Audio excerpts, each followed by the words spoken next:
ডোরেমনের সেই পর্বে কি এমন ঘটেছিল যার কারণে ডোরেমন হলুদ থেকে নীল হয়ে গিয়েছিল? আর ডোরেমন কেন ইঁদুরকে ভয় পায়?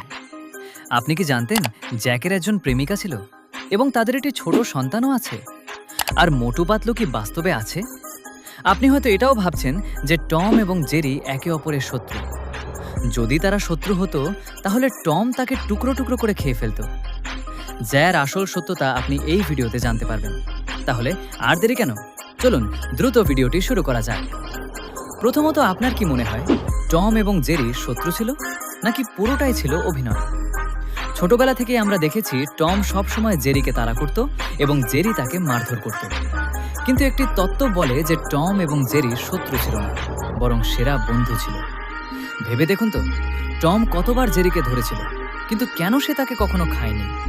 আসলে যদি তাদের মধ্যে সত্যিকারের শত্রুতা থাকতো তাহলে এই কার্টুনটি অনেক আগেই শেষ হয়ে যেত।